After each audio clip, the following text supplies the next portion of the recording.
The large, beautiful home of the former American Governor General, when the Philippines was an American colony for 30 years after the Spanish-American War. This was built as a residence, and it's a beautiful building, early 20th century building that became like the summer residence for the American ambassador.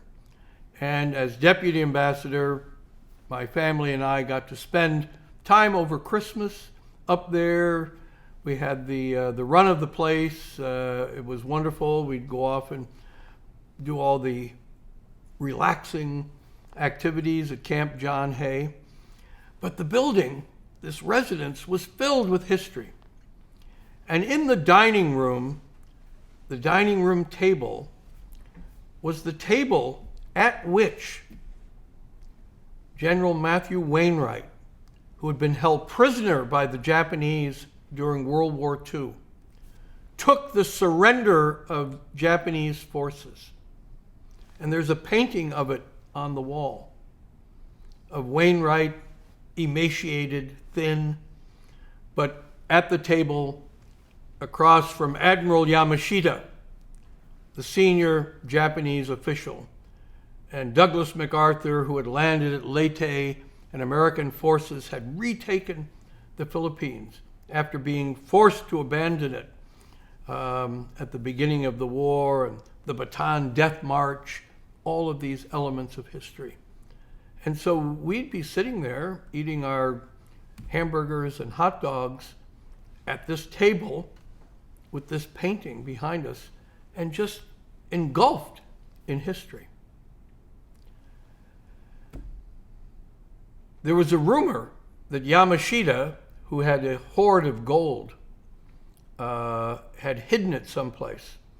And so it was sort of sport among Filipinos of who's going to find Yamashita's gold. I think to this day no one ever has. But there were stories that Yamashita's ghost still haunted the house, and I used to sleep in Yamashita's bedroom. And I remember my wife and I woke up like 3 a.m. feeling this presence in there. Never led me to the gold, but filled with these legends. And then when an earthquake severe earthquake hit the Philippines, and it knocked all paintings and knocked over furniture and artwork and vases and broke them, the one painting that didn't fall off the wall, that remained hanging there, was that painting of General Wainwright accepting the surrender in that residence. Such a reminder of what war can do,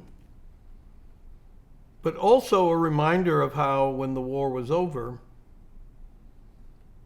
people would come together.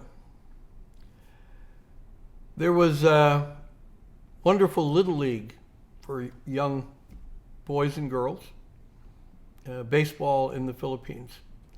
And we had teams that would be put up, and there'd be a bunch of American teams, and then there'd be Japanese teams. And people noticed that there would be these antagonisms would develop between the parents, particularly when team is of one nationality and another of the second. And it wasn't healthy. And so the league, and I served as an honorary member of the league board, made a decision. We're going to mix all the players up.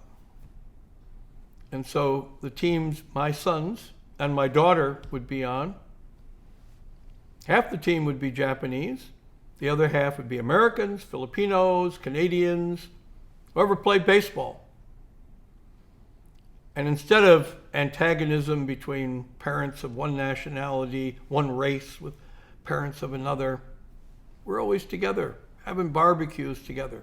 Even if we didn't speak Japanese, they didn't speak much English, you'd still be together cheering for your kids And I learned that lesson I would learn again and again, that people who can stand together, cheer together for the same thing, will find ways to live in peace together.